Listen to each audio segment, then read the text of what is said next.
Rapat pengambilan keputusan terhadap RUU Cipta Kerja ini sedianya dijadwalkan berlangsung pada Kamis. Dikutip dari cnnindonesia.com, rapat paripurna yang berlangsung sejak Senin siang ini dihadiri oleh 318 dari 575 anggota Dewan. RUU Cipta Kerja merupakan pemangkasan sejumlah undang-undang secara besar-besaran dengan tujuan menyederhanakan perizinan dan juga investasi. Namun RUU Cipta Kerja ini menuai polemik karena dinilai merugikan kalangan pekerja. Sebelumnya pada Sabtu malam DPR menyetujui RUU Cipta Kerja untuk disahkan pada rapat paripurna. Suara penolakan datang dari Partai Demokrat dan PKS. Kami dulu. Kami persilakan kepada pemerintah. Tolong Pak Ketua. Baik, terima kasih Bapak Ibu sekalian. Telah kita ketahui bersama bahwa pandangan-pandangan fraksi 6 menyatakan setuju secara bulat. 1 menerima dengan catatan fraksi PAN, 2 menyatakan menolak. Assalamualaikum warahmatullahi wabarakatuh. Sebelumnya perkenalkan, nama saya Olvina Iswayudel Lesmana dari Prodi Pariwisata kelas D.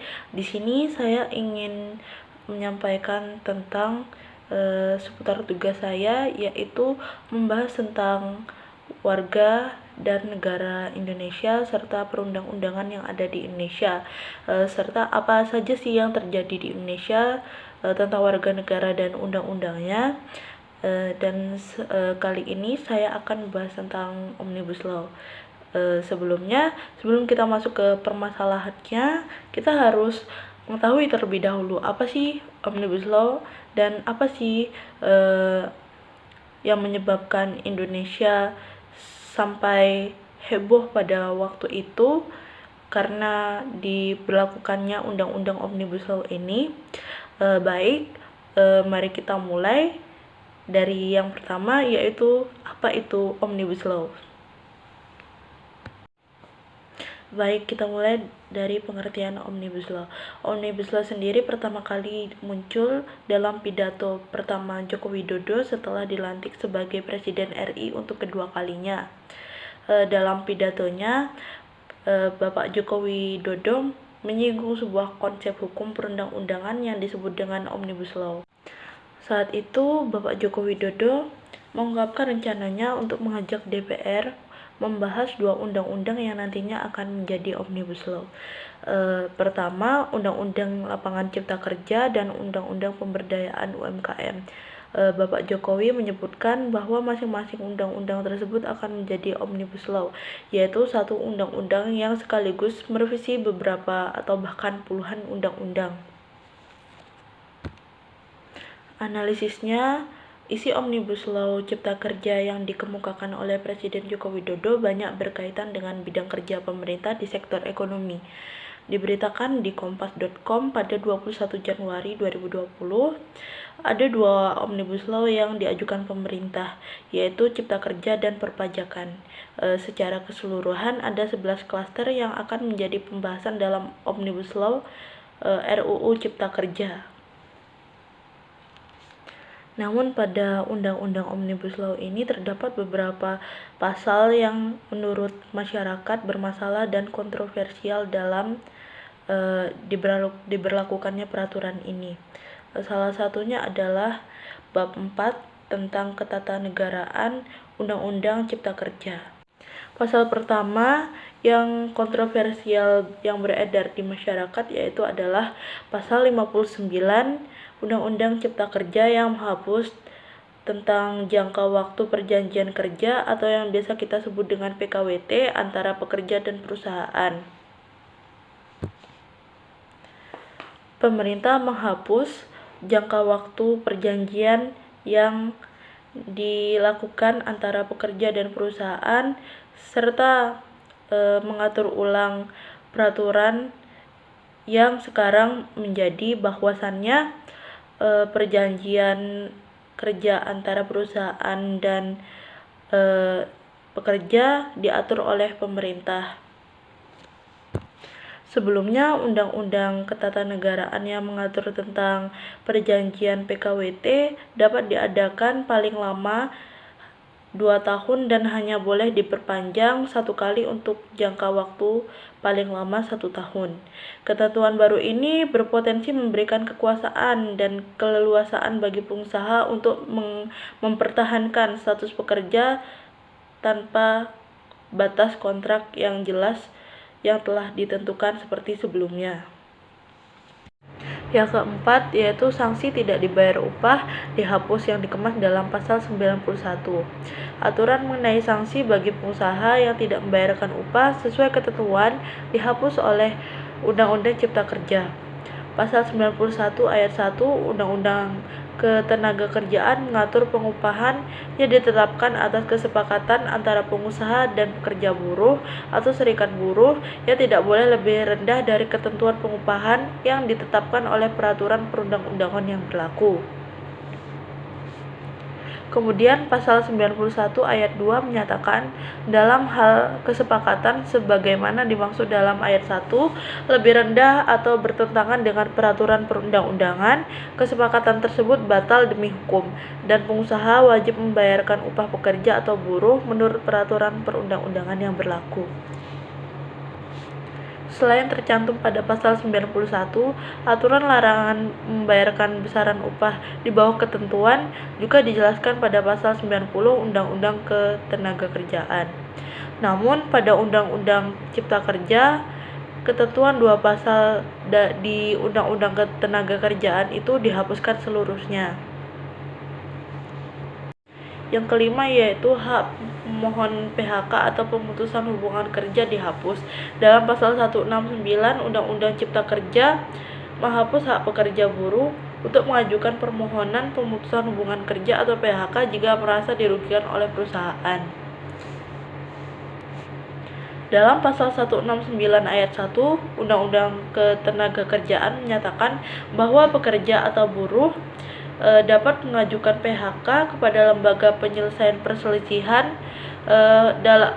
dalam hubungan industrial jika perusahaan diantaranya menganiaya atau menghina secara kasar dan dalam bentuk mengancam. Pengajuan PHK juga bisa dilakukan jika perusahaan tidak membayar upah tepat waktu selama 3 bulan berturut-turut atau lebih.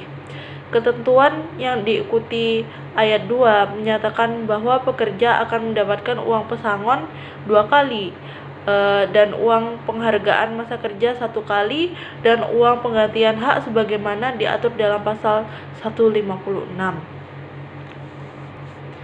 Namun pada pasal 169 ayat 3 menyebut jika perusahaan tidak terbukti melakukan perbuatan seperti yang dilakukan yang diadukan ke lembaga penyelesaian perselisihan hubungan industrial, maka hak tersebut tidak akan didapatkan pekerja.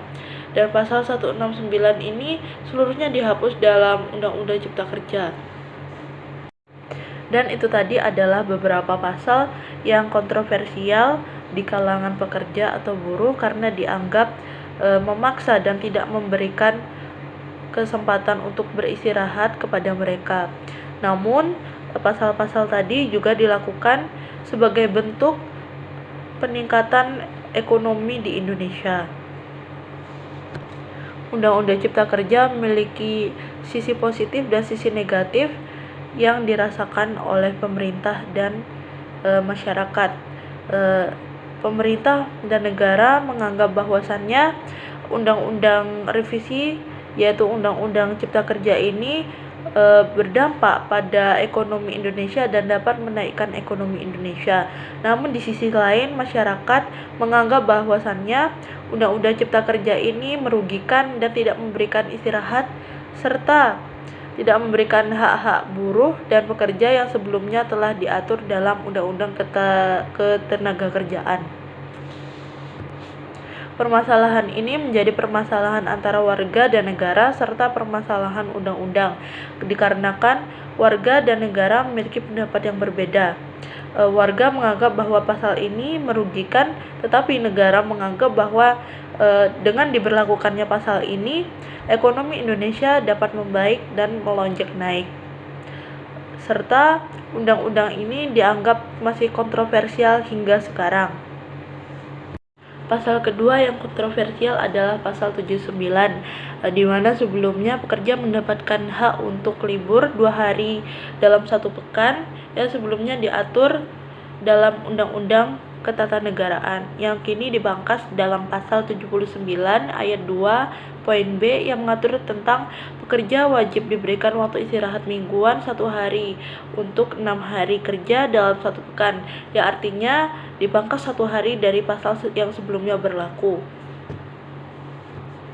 Selain itu, pasal 79 juga menghapus kewajiban perusahaan memberikan istirahat panjang 2 bulan bagi pekerja yang telah bekerja selama 6 tahun berturut-turut dan berlaku tiap kelipatan 6 tahun. Pasal 79 ayat 3 hanya mengatur pemberian cuti tahunan paling sedikit 12 hari setelah pekerja atau buruh bekerja selama 12 bulan secara terus-menerus.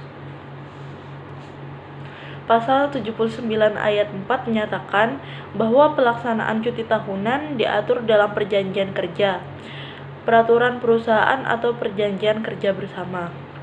Kemudian pasal 79 ayat 5 menyebut perusahaan tertentu dapat memberikan istirahat panjang yang diatur dalam perjanjian kerja, peraturan perusahaan atau perjanjian kerja bersama. Yang ketiga yaitu adalah aturan soal pengupahan yang diganti pada pasal 88 Undang-Undang Cipta Kerja. Undang-Undang Cipta Kerja mengubah kebijakan terkait pengupahan pekerja. Pada pasal 88 ayat 3 yang tercantum bahwasannya ketenaga kerjaan hanya menyebut 7 kebijakan pengupahan yang sebelumnya terdapat 11 poin dalam Undang-Undang Ketatanegaraan. 7 kebijakan tersebut adalah upah minimum, struktur dan skala upah, upah kerja lembur, upah tidak masuk kerja atau tidak melakukan pekerjaan dengan alasan tertentu, bentuk dan cara pembayaran upah atau hal-hal yang dapat diperhitungkan dengan upah, dan upah sebagai dasar perhitungan atau pembayaran hak dan kewajiban lainnya.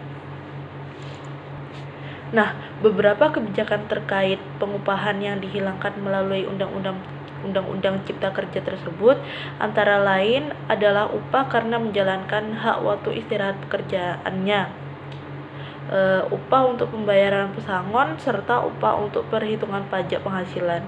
Pada pasal 88 ayat 4 kemudian menyatakan ketentuan lebih lanjut mengenai kebijakan pengupahan akan diatur oleh peraturan pemerintah. Baik, itu tadi yang bisa saya sampaikan mengenai Omnibus Law. Undang-undang ini menciptakan sedikit konflik dan permasalahan antara negara dan masyarakat. Negara menganggap bahwa dampak yang ditimbulkan oleh pemberlakuan Omnibus Law ini adalah dampak yang baik, tetapi masyarakat menangkap bahwa undang-undang ini merugikan mereka dan merenggut hak-hak yang seharusnya mereka dapatkan. Dan mungkin sekian dari saya. Terima kasih apabila terdapat banyak kekurangan.